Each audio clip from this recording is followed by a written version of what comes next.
Hello, everybody. Welcome to this convention prep episode of Beware the Board, a horror podcast where we watch a randomly selected horror movie every single week.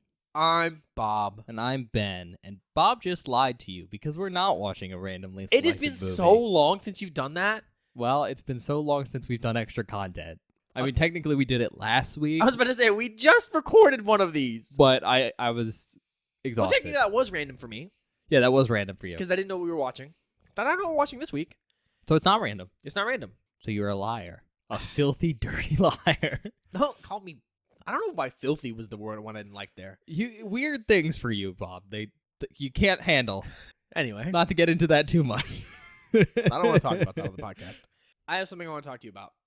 And I teased you a little bit before we started.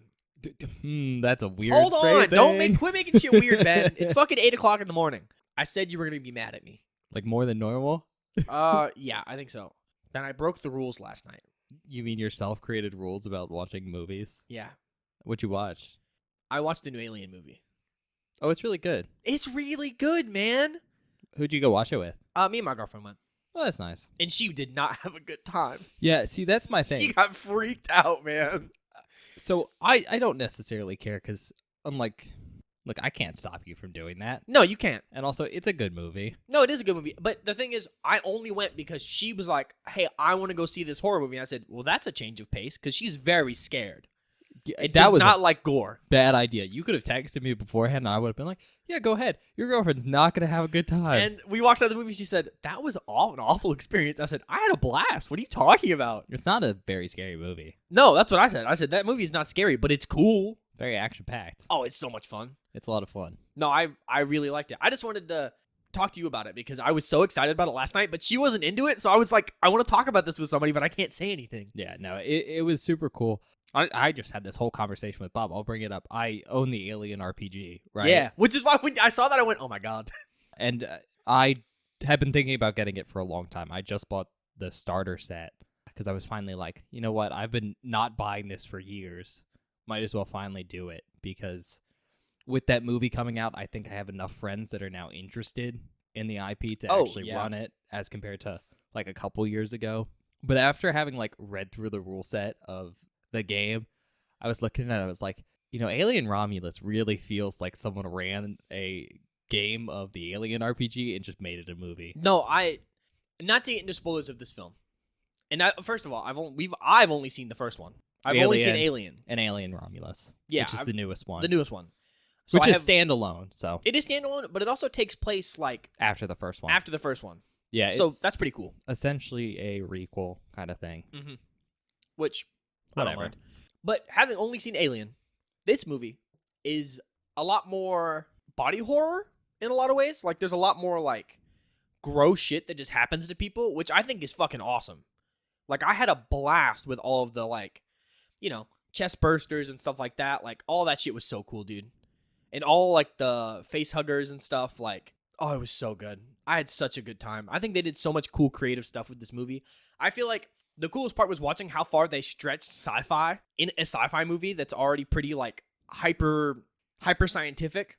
Like, there was some really, really dope shit that I really enjoyed and had a really good time with. Wow. I'm glad you liked it. I came out of that movie fucking hyped. Yeah, I did. I was like, I did too. When the fuck are we going to watch Aliens, bro? And watch all the other ones. I've heard they're not great. Yeah. I still want to watch them. I mean, don't get me wrong. Alien Romulus is good. It's probably not the best Alien movie. No, I don't think so. But it's a lot different than the original.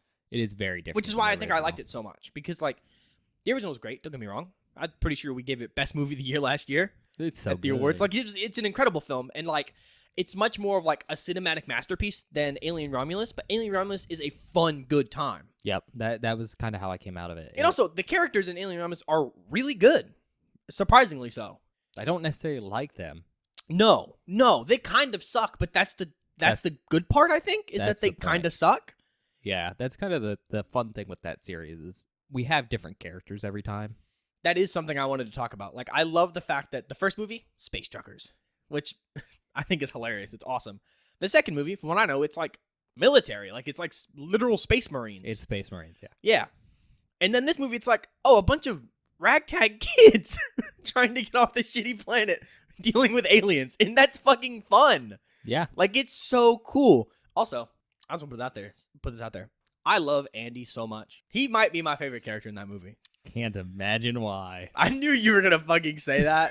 But he's like genuinely really like. I think his performance is really good. Oh, I think the actor probably gave that the best performance in the movie. Yeah. No, he's so incredible. Like such a good, fantastic performance.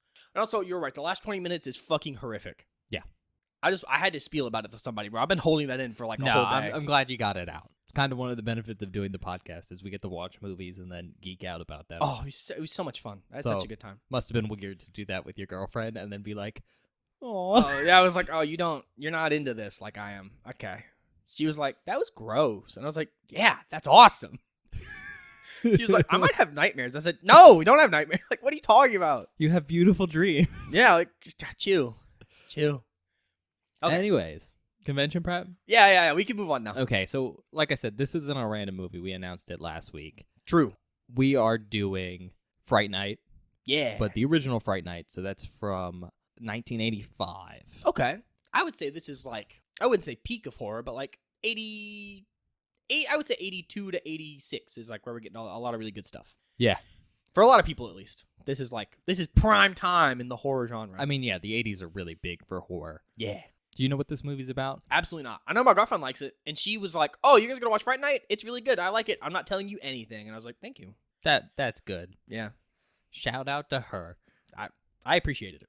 Anyways, description. Sometimes neighbors suck. Okay. Hell yeah, dude. Length 1 hour 46 minutes. Okay. It's rated R. Thank God. IMDb gave it a 7.1 out of 10. That's pretty good. Tomato meter gave it an 83%. Oh, hell yeah, dude. And an audience score of 76%. Oh. For awards, it has 5 wins and 5 nominations. Notable actors. Chris Sarandon as Jerry Dandridge. Do you know who that is? Didn't we just see this motherfucker? On Child's Play. Yes, we did. Yeah. He is The cop? He is the cop. Oh, fuck yeah. Do you know who else he is? No. Remember we talked. He's like every emo person from the early 2000s favorite character. Oh. Jack Skellington. Oh, yeah. Yeah, you're right. But he's also Prince Humperdinck in The Princess Bride. I've never seen The Princess Bride. You've never seen The Princess Bride? I knew you were going to be mad about that one. Pretty sure we've talked about this before. Love that movie. It's a great movie. Some people say it's like the best movie ever.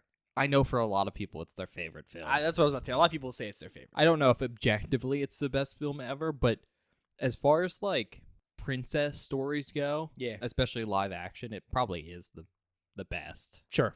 William Ragsdale as Charlie Brewster. He was Herman Brooks from Herman's Head. It was on 72 episodes between 1991 and 1994. Roddy McDowell as Peter Vincent.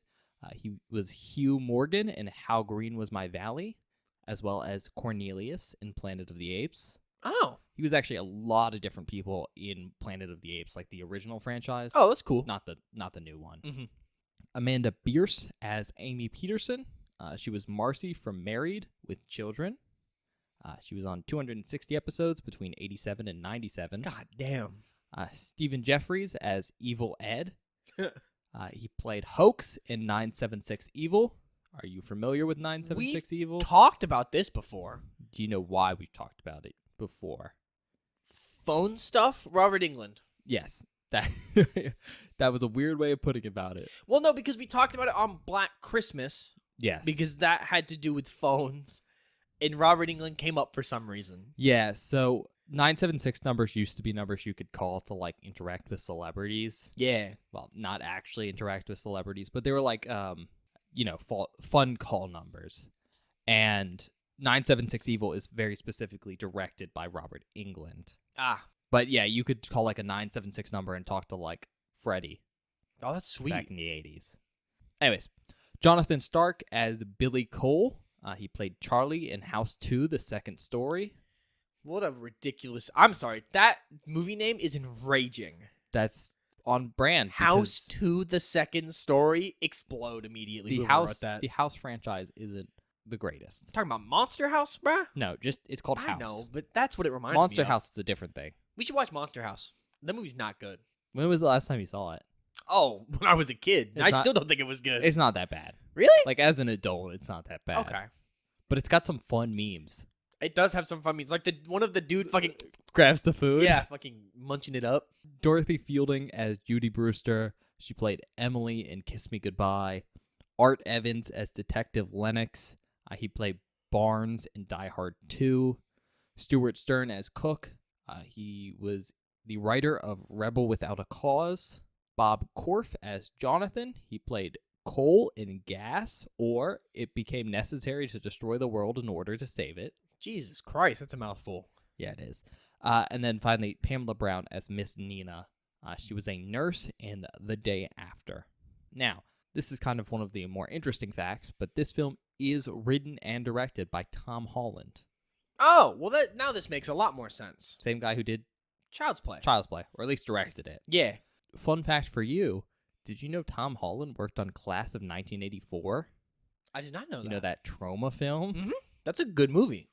Well, That good is maybe Good. not good objectively, but I like that movie. Good movie and trauma should never be said in the same No. sentence. Toxic. I think The Toxic Avenger is a good movie and is also a trauma film. Certain scenes in that film would beg to differ. You can't even tell Okay. me I'm wrong. You're not wrong. Didn't at one point we say that movie has the most racist scene in cinema ever? That might be something we've said, and I might be quoting us. I might have said that. It's definitely not true. Definitely not true, but it is really racist. Especially for when that film came out. Oh yeah, Budget estimated about $9 million. that's pretty good. Yeah, but it's not like an insane amount. I mean, it's For more the than 80s. I thought. Oh, yeah, it is. Box office estimated at 24.9. So pretty good. It's pretty good. When Child's Play came out, like right before this, right? Or right after this? 3 years after. 88. 88. Okay. Yeah. I was trying to figure out. This is 85. So he directed this before he did Child's Play. That's cool. Mhm. I was trying to figure out the timeline on. In fact, this was his directorial debut. Oh, that's cool. Yeah, he had worked on like a couple things before as a writer. Mm. So class of 1984. He essentially proved himself there, and they were like, you know what, we'll give you this project to direct. That's why I said $9 million wasn't a lot of money. It was Mhm. kind of like you're untested, let's give you some. Anyways, getting back to it. Country of origin, United States. There was 2 taglines that I could find. They are, there are some very good reasons to be afraid of the dark. Okay. And then the other one is, if you love being scared, it'll be the night of your life. Okay, I don't hate that one as much. That one is better because the movie's called Fright Night, so it's like, you know. Yeah. I think they were both used together. I think it was one of the top and then the bottom things. Oh, okay. It's been a while since I looked at this. Getting into some facts here. Apparently, Holland came up with the concept for this script while working on Cloak and Dagger, which was one of his previous works. He was writing the script for that, and he came up with the idea for this film. That's cool. The Peter Vincent character, who is played by Roddy McDowall in this film, was named after the horror icons Peter Cushing and Vincent Price. Okay, I knew the Vincent Price was going to be one of them. The character was specifically wrote for Price himself. Oh, It that's was written sweet. for Vincent Price. But unfortunately, at that point in his career, Price had stopped doing horror roles. Yeah. He had essentially been typecast so bad that he didn't really want to do them anymore. That sucks because I love a good Vincent Price movie. Oh, he's great, but I can totally understand being typecast and just not Oh, wanting to do stuff yeah, like that for sure. anymore. It's completely fair. And it happens to a lot of really, really good horror actors. Mhm. No, it does. Christopher Lee is going to be my really good example here Yeah. of guys who got typecast as villains and then basically could never stop. Yeah, I mean, I feel like someone else like Kane Hodder's another good example.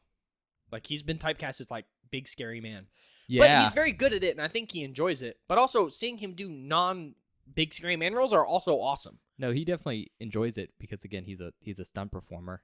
And obviously the most famous Jason. Yeah.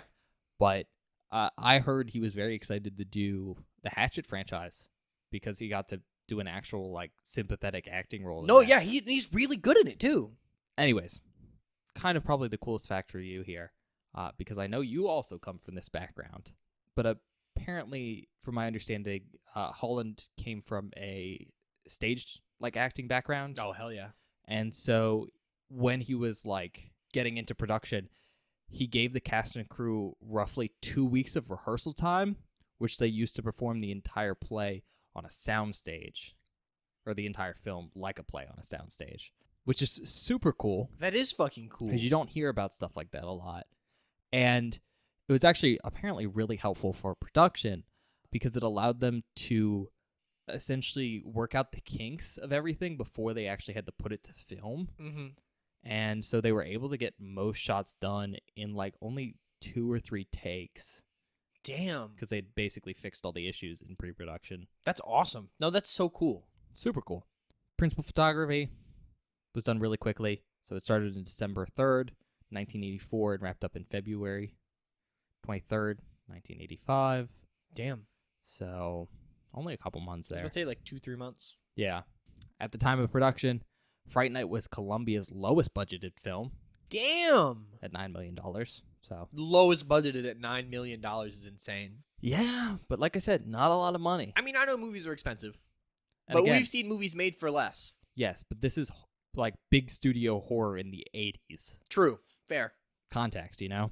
Richard Edlund was the head of visual effects. Him and his team apparently used a lot of techniques that they'd learned on their most recent project, Ghostbusters, on this film. That's sweet. So the team came over from Ghostbusters and then they worked on this movie. And that was apparently really, really helpful because part of the issue, again, they didn't have a lot of money.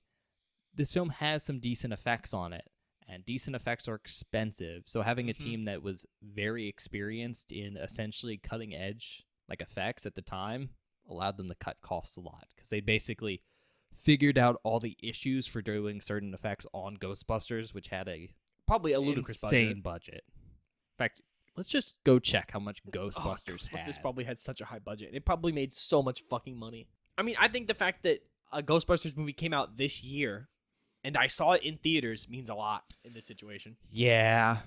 Although, let's talk about the issue of there's multiple films just called Ghostbusters, and it's so annoying to It is pull very up annoying. stuff on them. Estimated budget between $25 and $30 million. Jesus fucking Christ. That's So- like 3 times this movie's budget. Yeah. Last thing to say, this film was followed by a sequel, and then there's a remake of the same name. Oh, cool. So- I didn't know there was a sequel. I knew there's a remake. Yeah, but that's all I got. Okay. So unless Well- you have anything else, we can get to the movie. I don't think I have anything. I think I'm ready to go. I'm excited about this one. Cool deal. We'll be back in a second. Yeah, see you guys in a minute.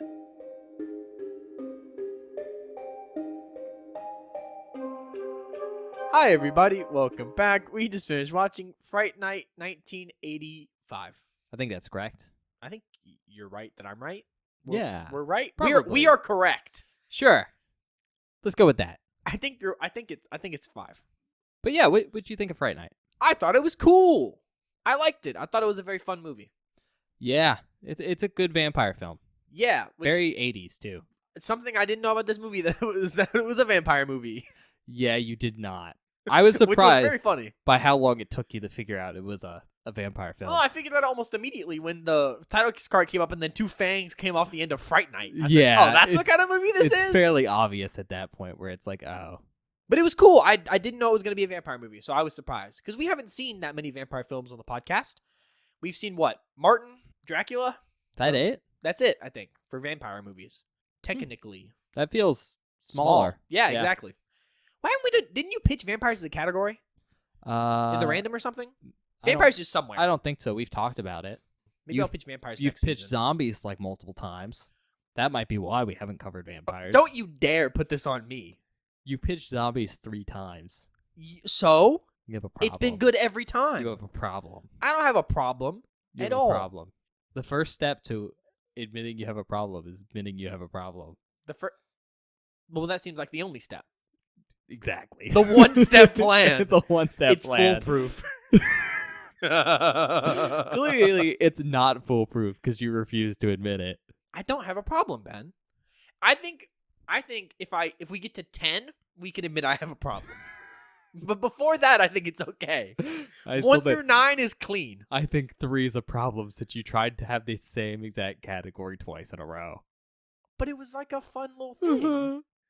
Anyways. Oh my god. Anyways, back to Fright Night. Yeah, we're talking about vampires, not Yeah. zombies. Yeah.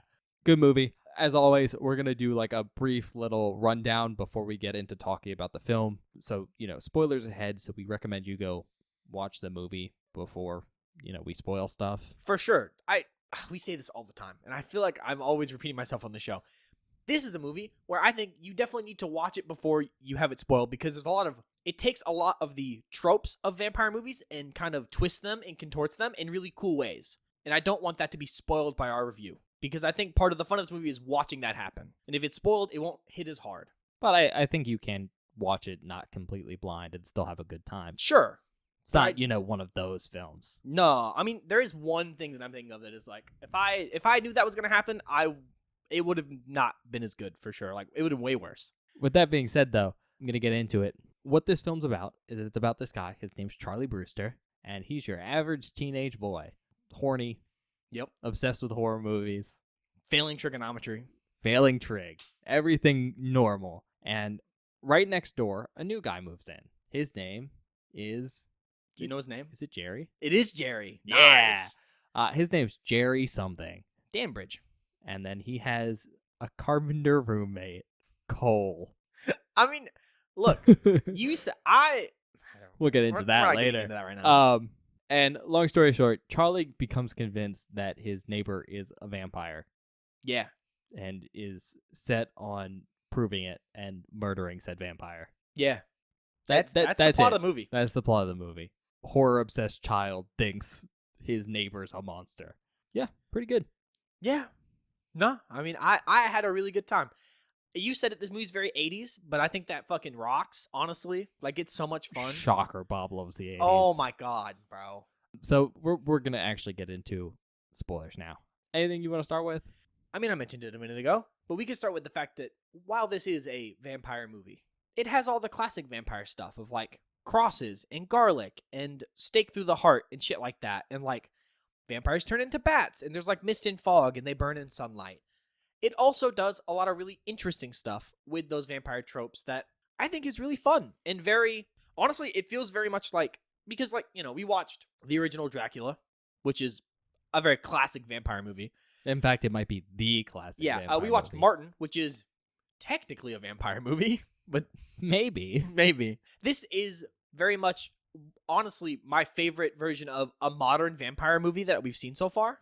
It's kind of like the only one for real, except for maybe Martin, but that's... Martin is a pseudo-vampire movie in a lot of ways. But this is a modern vampire movie, so a lot of the classic stuff that we see in Dracula gets contorted and twisted with modern takes, and I think that's really fun and really cool. Yeah, functionally speaking, I think what this film is it's a almost meta, like, tropey exploration of classic vampire films. Yeah, for sure. Functionally speaking, it is the story of Dracula, like the screen version of Dracula. Oh, yes, Universal it's the Studios same story. Dracula being retold in the 80s. In a neighborhood. In a neighborhood. That is literally what this is. And to get, like, super meta with the plot, one of the characters is literally a TV host vampire hunter. Oh, he's so cool. Who starred in a movie called Fright Night and had a night program called Fright Night on TV. So yeah, it's a very meta movie, and it essentially, again, follows exactly the plot of Universal Studios Dracula, but they switch things up and play around with stuff, make things a little bit more monstrous, stuff like that. Yeah. So it feels very classic, but also classic with a twist. That's kind of the coolest part, is it's classic with a twist, for me at least. Like, yeah, I like Dracula. Like, it's a good movie. It's slow, he's menacing, he's cool. But seeing, first off, we mentioned it, the dude that plays the cop in Child's Play is the vampire in this movie. Sarandon? Yeah, fantastic job. I think he's such a good, like, suave vampire. But I think they play a lot around with the idea that, like, yeah, he has magic and, like, he's, like, sort of coercing these people to do things for him, and he's, like, all-powerful in the same way that they do in the original film of, like, with, like, Bela Lugosi. Like, they don't fight Dracula because he'll just kick their ass. It's kind of the same thing here for a while. It's like, they're not going to fight him because he's so strong, but because it's, like, a modern movie, there are modern solutions to these problems, and they figure stuff out, and it's really cool. Yeah. Again, I do think it is a great take on just Dracula being retold. Mm-hmm. For sure.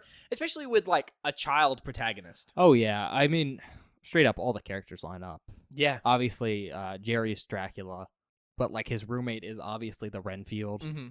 There's our main character who lines up with the main character of Dracula. I don't know that character's name. Oh, good God. John? Is it John? Anyways, that's who Brewster's supposed to be. His girlfriend is supposed to be the fiance in that film who Dracula kind of goes for. And then Price is Van Helsing. Yeah. And evil's just sort of there. Evil is just there. Well, I mean, like, evil is sort of your Renfield in a little bit of a way, but also not. He's the manic Renfield. I think they kind of split Renfield in two, and you get like crazy Renfield, which is evil, and then not so crazy Renfield, which is Cole, who lives in the house with Jerry. Yeah. Well, funny that I'm just calling him Jerry, by the way. Hilarious. Jerry. Imagine being a 100-year-old vampire going by Jerry. Yeah. But no one expects it. My Lord Jerry. No one expects it. Yeah, so I think kind of stepping away from the fact that this is classic vampire story retold as an 80s film, because that's probably the best description I can give of this movie. Why don't we talk about some of the specifics here? And I think the coolest thing to start with is how the vampires are done in this film. Oh, they're cool. So they do a very monstrous style vampire. Mm-hmm. So most of the time, Chris Sarandon is Chris Sarandon. Like, he's fairly normal looking. Looks like a normal dude. But he's able to, like, willingly transform himself into, again, like the more monster style vampire we tend to see in modern media. So not only like clawed hands, but like the more, I don't know, snout like mouth. I was gonna say they look werewolfy almost. Yeah, werewolfy's probably the best description. And it kind of happens on a spectrum of like how monstrous people look. And I just want to bring that up because, like, there are some insane practical effects here. Oh, it is so impressive. They are classical vampires, so they are able to change into bats and wolves and assumedly even fog. Probably. But there's like a full-on... Well, I think that's fully implied in one scene. It is, I think. But there's like a full-on transformation sequence from wolf to human It's so good. that just screams like... American Werewolf in London or something like that. Yeah. And I just want to bring that up because not only do I think that's a very cool way to show, you know, tropes associated with more classical vampires, so like wolves and fog and stuff, but just the practical effects on it are great. They're fantastic. They're actually incredible. And that's kind of how I felt on the whole film. I think you can see very much where, I don't know when the last time you saw Ghostbusters was. Oh, it's been a long time. But I can definitely see where some techniques carried over from that film. Really? Just for like quality-wise. But yeah, they pull off some really impressive stuff. Oh, yeah. For $9 million. No, I think that is really what brings this film home. Because, like, overall, I think the film could be PG. For real. Like, nothing really horrific happens aside from, like, the transformations and stuff like that. Like, that is really where I think this film gets the R rating for me. Is, like, how horrific these transformations look and how truly terrifying they are. And how well they're put together.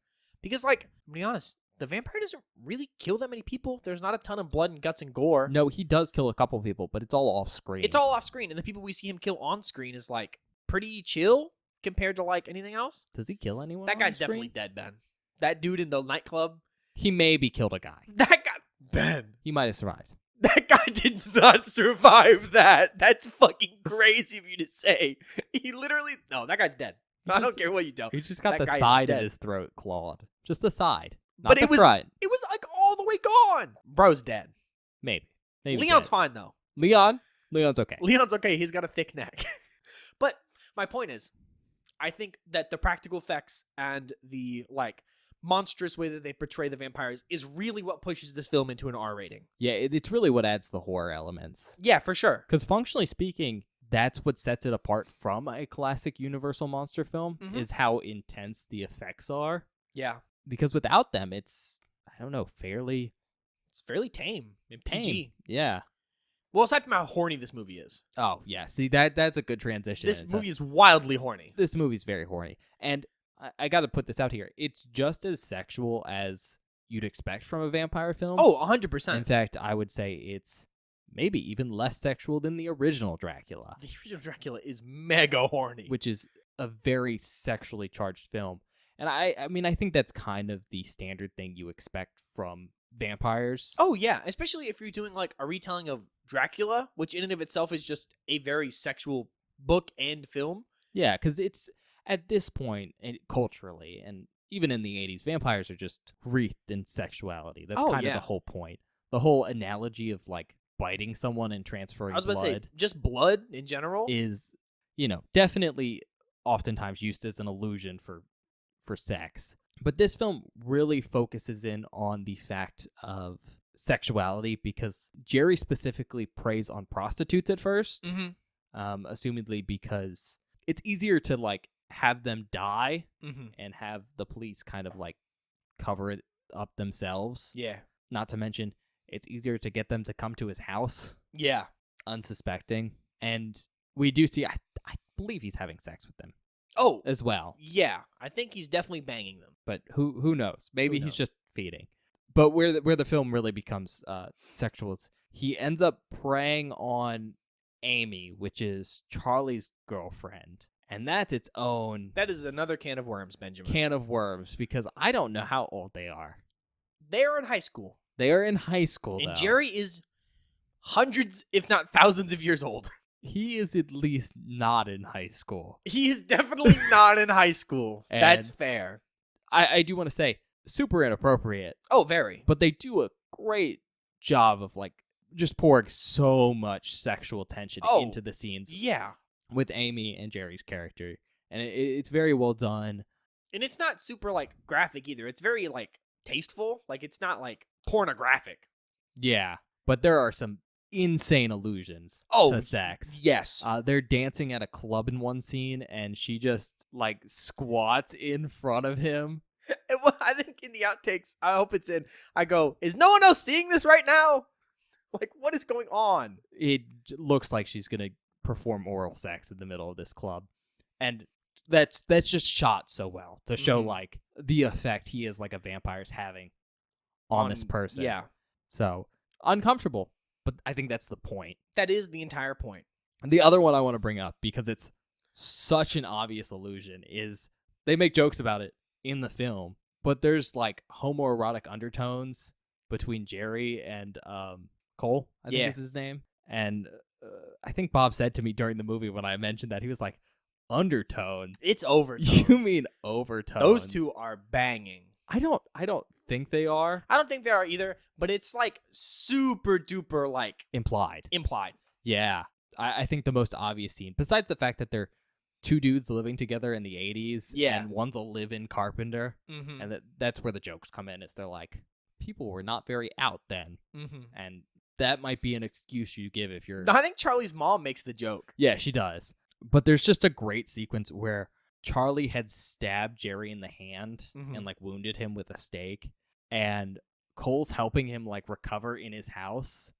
But we see from Charlie's perspective, like him looking through the window at Jerry and Cole, and we just see Jerry standing and Cole's kneeled in front of him, and Jerry just pulls the window curtain down, and it's just it's a very like, again, it looks like they're about to have oral sex, Look, this movie's horny. We said it. and yeah, It's everywhere. It's again, it's there's a It's lot of steeped sexual in it. undertones, But it works. and it works because it's again vampires, and I think that's an intrinsic part of Yeah. vampires. Vampires are hot. That's just how it is. People like it.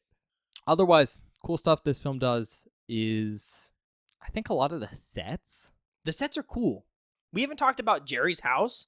Jerry's house goes crazy. It looks so intimidating. It's so cool. Like, it is such an obviously haunted house. Obviously haunted vampire house. Which is- Like, it looks like the inside of Dracula's fucking castle, but it's just some house in Charlie's neighborhood. it's so funny because it's like it barely fits in enough with the neighborhood to look Yeah. okay. But then there's just sequences where fog is literally pouring out of the gutters, and it's just like, how does no one No one freak out cares about that this? this evil fucking house is here. It's awesome. I mean, that's part of what I think makes this movie so fun. Is like, it's so just like obvious to us as viewers that this guy is so evil and a vampire, but everyone is telling Charlie, "What? No, you're crazy. Vampires aren't real." Okay, Charlie does sound like a crazy person. But that's what makes it good. It's like, we know he's not lying, and Yeah. Charlie sounds like a crazy person, and they do so much good stuff that like sets up Charlie to look like a maniac in front of everybody, and it's so entertaining. Yeah, so much of the film is just Jerry essentially messing with Charlie's mind, because shockingly, I do think it is an interesting twist. Charlie finds out very early in this film Oh yeah. that Jerry is a vampire, or at least suspects it. Mhm. And the interesting twist here, I think, is Jerry knows that Charlie knows very early on. Almost immediately. And so the film gets to play around so much with Jerry just being weirdly menacing in ways that none of the characters are picking up on. Well, because if he kills Charlie, that's such a huge red flag for him. Like, he can't just kill him Oh, because then he the can. police are all over his shit. But it's so fun getting to watch like Jerry and Cole just be just so obviously menacing, I love Cole so much. He's and no so one funny. else like He's so picking up funny. on it. Oh, he's such a smarmy dick. He's such a smart. Like when Charlie brings the cop over to his house and he's like showing him around and he's like, "Did you see the body in the bag, Charlie?" And the cop's like, "Yeah, Charlie, did you?" That shit gets me, man. It's so entertaining. But yeah, it's just all fun. I think dialogue there, just Oh, all yeah. like Chris Sarandon poking. Like Charlie becomes convinced he's safe in his house because the rightful owner has to invite the vampire in. And of course, the next scene he gets called down and Jerry's in his house and he's His like, mom invited him in. now that I've been invited over once, I guess I'm going to be stopping over all the time. It's just, I think it does a really good job of playing up that like charisma of the vampire in like a fun, menacing for Charlie way that the other characters don't get because they're not seeing it from his perspective. And I think that's really, really cool. Yeah. With that being said, I think my absolute favorite part of this movie is the Price character. Oh, he's incredible. He's so much fun. Is it Victor Price? Is that correct? Peter Vincent. Vincent. Yes. Not, yeah. Peter Vincent is probably my favorite part of this movie. Don't get me wrong. Chris Sarandon's great. Oh, he's incredible. I actually love his portrayal of a vampire. And so far, great in all the movies I've seen him in. True. Nightmare Before Christmas was like my film growing up. Watched it all I the want time. to throw my drink all over you right now. Bob has some weird association with that movie. Don't say that. That Um, sounds weirder than it really is. But it's true. Because otherwise it'd be a film you'd like. Probably. We'll cover that eventually. Like, Chris Sarandon's great. Probably my favorite performance in the whole film. But my favorite character is probably Peter Vincent. And it really has to do with, like, this whole role he holds in the film. So, he is an actor that plays a character named Peter Vincent. That's, like, his stage name. We don't actually, I think, learn his real name. We don't learn his real name. I Ever. made jokes about it being John Vampire Slayer. Yeah, assumedly, it's, like, when you become an actor, you need, like, a stage name. Yeah. And that really Well, does... to join SAG, right? Because you can't have the same name as someone else in SAG-AFTRA. Yeah, and sometimes, like, when you choose a name, that becomes essentially your real name. Mm-hmm. So assumedly that's what happened. But he also plays, like, Peter Vincent, the character, a lot in a bunch of old films. Again, he's like a Vincent Price fill-in. And what's super cool, I think, about his character is how we're introduced to him. Oh, yeah. Because, I knew that he was going to be in the movie because you told me he was on the list of actors. And the first time we see him, he's on screen on the TV as, like, a sort of background thing for Charlie's character. Yeah. And I assumed that was all we were going to get. So when Charlie walked up to him in real life, I said, oh my God, he's actually a real person? Yeah, so what he represents is, it's not really a thing anymore. There's a few left over on, like, random parts of the internet, but back in the day when horror movies played, they used to play on, like, specific channels late at night. And usually you'd have a movie host that would essentially, like, curate the selection and introduce films. And essentially they do bits in between the commercials. Kind of the closest mainstream version we have of this nowadays is someone like Joe Bob Briggs. Mm-hmm. But this was on, like, public access back in the day. And Peter Vincent essentially is playing one of those people. He runs a show called Fright Night, and he plays essentially only his own, like, vampire hunter movies. Assumedly, he must have a lot. A shit ton, yeah. But we learn really, really quickly that Charlie's super into them. So getting to see, like, a bunch of what are supposed to be classic Universal style, like, monster movies in the background of this vampire film that plays around with those tropes Super dope. is super great, especially because, we've seen Dracula. The Yeah. clips we see are so reminiscent of Dracula. Oh, they're just, like, almost scene for scene the same shit, except it's Peter Vincent, which is fun. And they're really cool because you get to see them later on in the film in real life. But I think what really makes his character very cool is, Peter Vincent is this washed up actor, and he very much reminds me of one of those actors who started his career as, like, a stage actor who, like, thinks he's very fancy, Mm-hmm. but has amounted to nothing. Absolutely. That's exactly how he feels. So he kind of believes his own schlock. But he's also just kind of like a piece of shit. Yeah. And it's kind of awesome. But it's great getting to watch that character go from, like, I don't know, squirrely, washed up actor to, yeah. like, actual vampire hunter. Which is awesome. It's such a cool, like, I think it's kind of like almost the coolest part is watching him on-screen vampire hunter to washed up actor to back to vampire hunter. It's like just it's a cycle. It's a great transformation, and It's awesome. I think it also represents like the rising action in more fantastical parts of this film. Mm-hmm. It's great. Loved it. It was super cool. And I think part of the coolest part is the way they sort of rope him into it is by giving him a bunch of money Yeah. because he's poor and doesn't have anything like going for him. And I think one of my favorite lines from the entire movie is what Charlie has like come up and basically, you know, Jerry has abducted Amy and Charlie's like trying to get help. He's like, no, I need your help. Like, you have to help me. And he's like, well, they paid me to be there. And Charlie goes, I know they did. Help me now. Yeah. It's so good. But kind of the thing I want to emphasize with that character is he's really what I think emphasizes the meta elements of this film. Oh, yeah, And for sure. outside of the fact that I really like the character, I don't think this film would be as strong without him. No, it wouldn't. Because what that character essentially does is emphasizes the fact that this film is, for all its weirdness and more modern aspects, a classic vampire movie. No, and it's also a great excuse to work in a lot of the classic vampire tropes. Like, you have to have a character that is knowledgeable about those things naturally to make it work. And because he was in those movies, he's like, oh yeah, I know this stuff because I studied it because I've acted them. Yeah, and I think it tonally makes the fact that, you know, the vampires in this movie have all the classical weaknesses that are absurd, but having this whole more meta element makes that seem not insane. No, Like, it's the vampire awesome. can't be seen in the mirrors, Yep. which one of the coolest effects in this film. They is do such a good job at setting all that up and showing you They're- very explicitly that they can't be seen. And it's like really dope. They do it subtly too. I mean, the best one is in the club when he's dancing with Amy because Amy keeps looking back in the mirror and seeing that he's not dancing with her. The best one, though, is when Jerry comes to Charlie's house at the beginning of the film. Oh, yeah, that too. But kind of the point I want to mention here is, like, there's some really absurd stuff, like they're afraid of crosses, Yep. which feels very absurdist. Like, it's a Mhm. very goofy thing to watch, like a very scary character go, oh, a cross. But it works, I think, because we're emphasizing the fact that this is like a classic vampire. But I mean, I think they also do a little bit of like explaining away of it, of like the cross only works if you have faith in it, which I think is so fun. Yeah. Because like classically, the only reason a cross should work against a vampire, vampires aren't religious in any way. They don't have anything to do with Christianity or anything like that. So the reason crosses work is because people think they work. You know what I mean? Like, it's like, Jesus is protecting me. The cross should scare away the evil spirit. That makes sense if you're a Christian. But if you're not a Christian, that doesn't make any fucking sense. It's a vampire. It's going to eat you.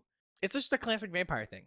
And the fact that they play it up, like when Vincent holds up the cross and Jerry just walks up and just crushes it and he just goes, oh, it's so good. Yeah. Because you know that Vincent is like, he's not a believer because he knows that, or at least from his perspective, it has been fake this entire time. He's still on the fence, kind of. He's still on the fence until he's not anymore. Outside of that, what have we not mentioned? Evil Ed is a character. We said earlier he I like kind evil. of represents the more insane part of Renfield. Yeah. If this was a Dracula adaptation. I do want to note here that when Evil Ed actually becomes evil, spoilers there, we actually see less of Cole as an antagonistic character, which I think is an important distinction to note. Mm-hmm.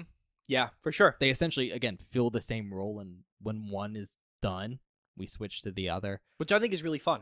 But I just want to mention him because I think he does a good performance. He plays up like this kind of insane I was going to say, he's character. like the foil to Charlie. Yeah. He's Charlie's foil in a lot of ways. Like, Charlie is like this, I won't say calm and collected, but sane individual who is dealing with a supernatural problem. And Ed is an crazy individual who does not believe in the supernatural problem whatsoever. Well, the way I describe them is they're the two different spectrums of people who are interested in horror. True. There's Charlie, who's like a horror movie nerd, but is Mostly normal. mostly normal. And then Evil Ed, who is not normal at all. So abnormal that they call him Evil Ed the whole movie. Yep. Well, they didn't call him evil. They just call him evil. I just think that's fun. But I want to mention him. He reminds me a lot of like Pennywise the Clown from the new It movies. A little bit. Like the way he giggles Yeah. and laughs and stuff and holds himself. Like, he's constantly fucking with Charlie, even when Charlie's like freaking out and it seems very serious. But it's so cool watching him take up an antagonist role later on in the film. Cause Yeah. he has some really cool, I think, effects done to him, Mhm. but He's just so over the top. It's great. No, it's so much fun. He's very different from Jerry's like suave vampire. Mm-hmm.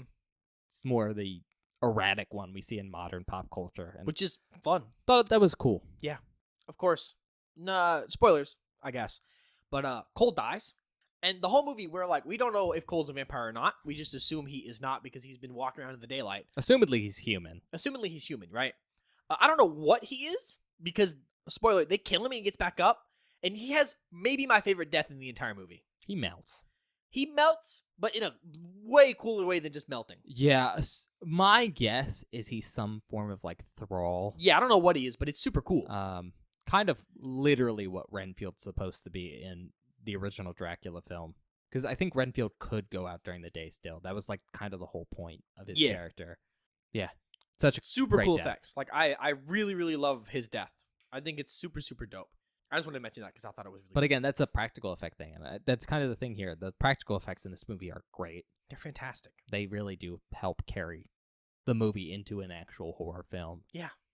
I think maybe the last thing is mega spoilers for the end here, because I guess I should mention this.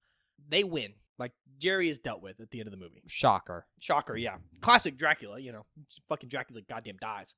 But I think the way they get Jerry is actually fairly interesting, and I think you mentioned it while we were watching the movie, but one of the coolest things is, of course, they're trying to get to Jerry as the sun's coming up, and Jerry's casket or coffin's down in the basement, so they're like, it's like a pitch black basement, they're like trying to find him and stuff. Vincent starts like pounding a stake through his heart, and it doesn't kill him, surprisingly. Like, it's actually pretty cool. And Jerry fully just like from flat just rises straight up and pulls it out, and they start fighting in the basement. Yeah.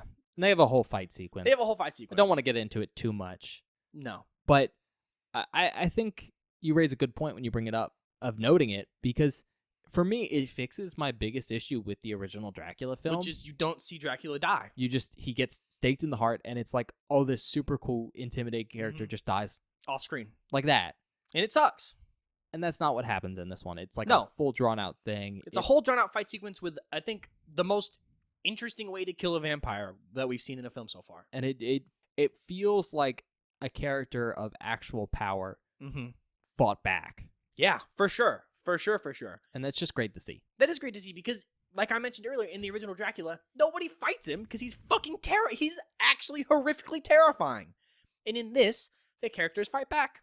And they actually give it a shot, and they do an okay job. I really like the very end of this film. Also, Jerry's death is fucking sweet. Oh, it's so sick. It's so cool. Okay, that's it. All right, well, want to do recommendations? If you like Chris Sarandon, really good in this movie, man. I like this guy. He's really good in everything we've seen him in so far. He's very good. If you like Tom Holland, I guess. Cool Tom Holland film. Not the Spider-Man actor. Not the Spider-Man, the director. If you like practical effects, man, they do a good job in this movie of stretching that $9 million budget to make some really, really awesome practical effects with really cool transformations, really monstrous stuff, really good, like, death effects, I guess. Is that that's the way to put it? If you like a vampire movie, this is, like we were saying the entire time, a really, really sweet modern adaptation of Dracula. And it's really cool. If you like the 80s, cool 80s movie. We didn't mention it, the music in this movie fucking slaps. Shocker that Bob likes 80s music. Shocker, I know. But it was fucking cool, man. I think that's it. Okay. I think the big one then, for me, besides, classic stuff, if you like any of the actors in this, you like the director, blah, blah, blah, blah, blah. I think if you're looking for a classically inspired vampire film with a modern twist, this is great. This feels like Dracula was retold in the 80s, but instead of just being a plain old adaptation, was like an actual 80s movie. Yeah. And that's just a lot of fun. I think it's a good film if you're not really into horror, because it's not a great low-level horror entry. Very graphic or anything. It just has cool effects, and it's impressive. And I just think it's worth the watch if you're looking for a vampire movie. Yeah. I think that's just kind of it for me. No, it's totally fair. Rating.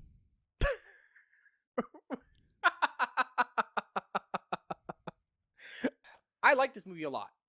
And I think it's very, very fun. But I don't know how high it goes on my scale. Because honestly, it's very surface level in a lot of ways. Like, it's very much like It's a cool vampire movie.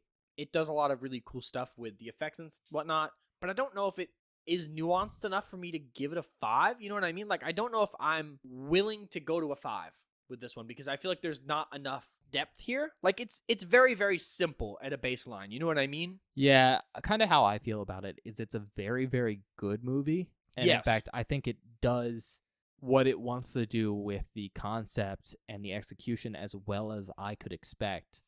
Yeah.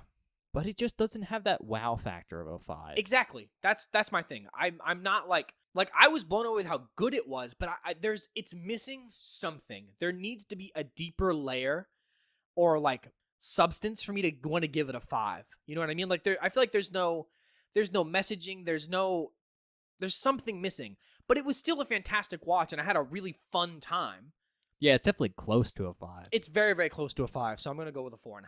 That's exactly where I am at too. 4.5.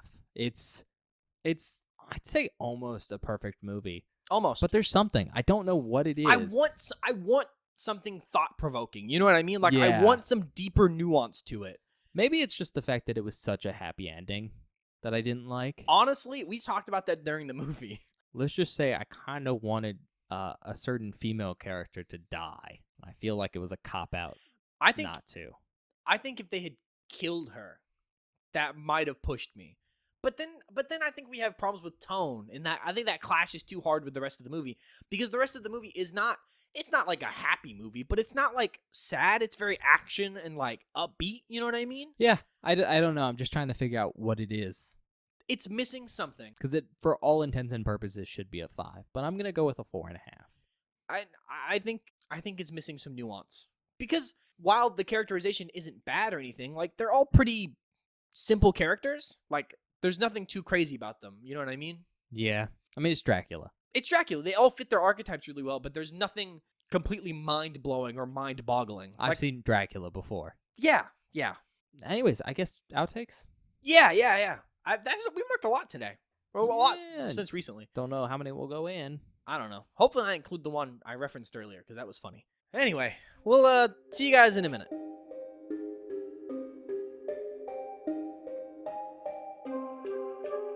Hello, everybody. Welcome to the outtake section for this episode of Beware the Board. I hope you're enjoying our review of Fright Night so far. I really like this film. I think it's really, really fun. But without further ado, let's get into the outtakes. This first clip is our reaction to Charlie realizing that his neighbor's a vampire. Charlie, you can't go to your mom and tell her you were snooping on people banging out the window.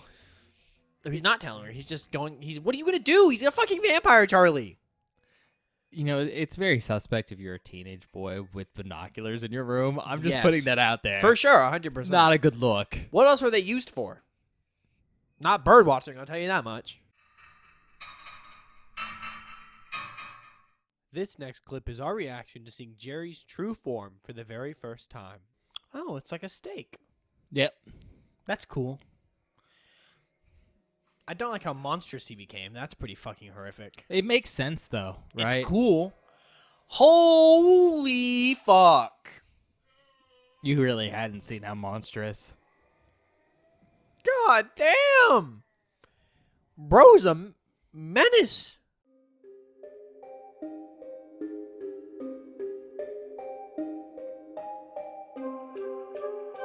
Hi, everybody. Welcome back. I hope you enjoyed the outtakes. Do we have any announcements, Ben? Oh, what are we watching next week? Yeah, I gotta do that. Are you excited? Yeah, I am. We've watched good movies so far. Well, we're gonna watch a movie that you're either gonna really like or really fucking hate. We're watching The Blair Witch Project. I'm going to kill myself. Yup. Yes, you are. I don't want to watch it, Ben. Are you gonna be really scared? Yeah. Yes. Probably. Are you gonna be really bored? Maybe. We'll see. I've never seen it. Is Ben gonna be really bored? Yes. Depends on how much I can laugh at you. I don't hate the movie. It's just I've heard it's very boring. it's just slow, and if you've seen it a couple times, like I have, Yeah. it could be hard. It doesn't work. That'll be Otherwise, you know, usual spiel. Check us out wherever you get your podcasts: Spotify, Apple Podcasts, other platforming sites. If you're checking us out on any of those podcast-specific platforms, please give us a quick rating or review. That really helps us out with getting seen by other people on those platforms. You could also recommend us to a friend. That's very helpful. Probably one of the best ways to get the podcast out to people, and we really appreciate that. Otherwise, go check us out on YouTube, which, while not the best for audio-only content, does have a couple cool tools you might appreciate. There's a search button, which lets you search key terms in all our episodes. So in case you're looking for a movie title, that's an easy way to check for that, see if we've covered it. Otherwise, there's a bell button, which lets you get you notified whenever we post something new, especially something out of order. You know, we post our standard stuff Fridays or Thursday at midnight, but stuff like this comes out on other days. So having a notification for that is useful. But the big thing with YouTube is it's one of the two major places to communicate with us at. You can do that in the comment section of a specific episode if there's something you want to talk to us about there. Or you can go over to Twitter, @WhereTheBoard, and go talk to Bob. Make sure he invites you in first, but then you can stop by whenever you want. Interesting. Sure, I'll invite you in. Not you. You're not allowed in my house anymore because I re-record here, so there's no reason to come to my house. Like Ben said, check us out on Twitter, @WhereTheBoard. It's where I post updates about the show, information about the show. Basically, if there's anything you want about the show, it goes on our Twitter. On Mondays, I post a spoiler post for that week's worth of episodes with a hidden movie cover you can reveal, so you can watch the film before we do. So when you list the episodes, you don't get any spoilers, and we're being vague about stuff, you know what we're talking about. Then on Fridays or whatever other day an episode goes live for that week, I always post a link on our Twitter. So if you ever miss an upload or knowing something up, there's always a link there. Last thing, we do short form content for the show over on @WhereTheBoard on TikTok and on YouTube Shorts. So if you like short form content and want to support the show, check us out there, @WhereTheBoard on TikTok and on YouTube Shorts. Ben, I think that's it. All right, well, we'll see you guys next time for Blair Witch Project. Yeah, we'll see you guys next time.